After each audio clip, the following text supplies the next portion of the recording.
Sobat Kairos yang dikasihi Tuhan Yesus Kristus, renungan firman Tuhan bagi kita hari ini tertulis dalam kitab Daniel 1 ayat 8. Daniel berketetapan untuk tidak menajiskan dirinya dengan santapan raja dan dengan anggur yang biasa diminum raja.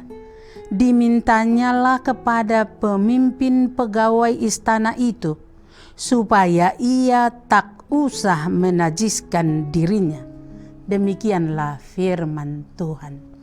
Sobat Kairos yang terkasih, firman Tuhan hari ini menegaskan bahwa Daniel masih tetap teguh dalam ibadah agamanya. Walau orang Kasdim telah mengubah namanya, tetapi mereka tidak mampu mengubah sifatnya.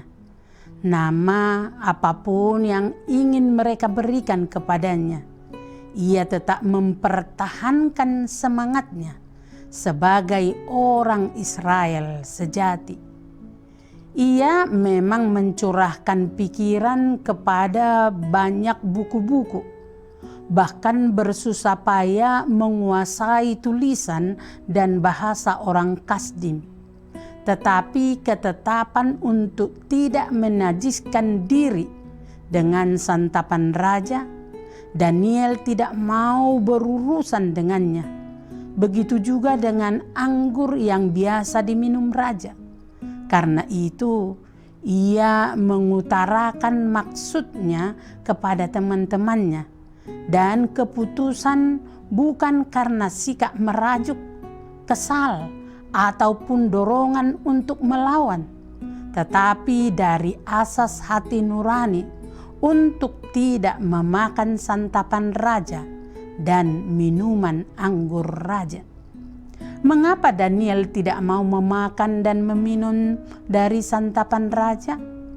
Karena ada kalanya makanan yang dihidangkan jelas-jelas dilarang hukum Taurat, misalnya memakan daging babi, atau kalau-kalau makanan itu telah dipersembahkan sebagai korban untuk berhala, atau diberkati dalam nama berhala. Orang Yahudi sangat dibedakan dari bangsa-bangsa lain, terutama dalam hal makanan. Imamat 11 ayat 45-46.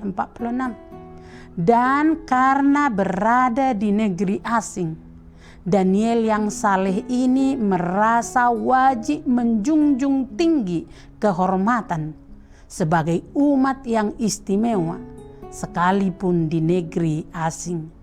Meskipun tidak dapat mempertahankan martabat sebagai keturunan bangsawan, sebagai keturunan raja dan bangsa Israel, mereka tidak mau kehilangan martabat dan nilai-nilai hidup sebagai orang Israel sejati. Sebab dalam hal itu, mereka paling menghargai diri sendiri. Apabila perintah Allah bertentangan dengan makanan itu, maka mereka harus mematuhi firman-Nya. Jangan sampai makanan mendatangkan kesempatan untuk berbuat dosa. Jangan sampai menuruti hawa nafsu makanan dengan kelezatannya semakin membuat bertumbuh dalam dosa, tergiur, dan jatuh cinta kepada kesenangan-kesenangan Babel. Mereka telah mempelajari doa-doa Daud. Jangan engkau mengecap sedap-sedapan mereka, atau ajaran Salomo. Jangan ingin akan makanan yang lezat. Itu adalah hidangan yang menipu. Amsal 23 ayat 3. Dan karena itu mereka menetapkan hati untuk tidak memakan makanan yang tidak sesuai dengan firman Tuhan. Kegigihan Daniel menjaga imannya bukan perkara mudah. Ia berusaha untuk melakukannya dengan setia. Buah dari keteguhannya adalah dikasihi Allah dan sesama manusia. Amin. Selamat beraktivitas Sobat Kairos. Tuhan Yesus memberkati.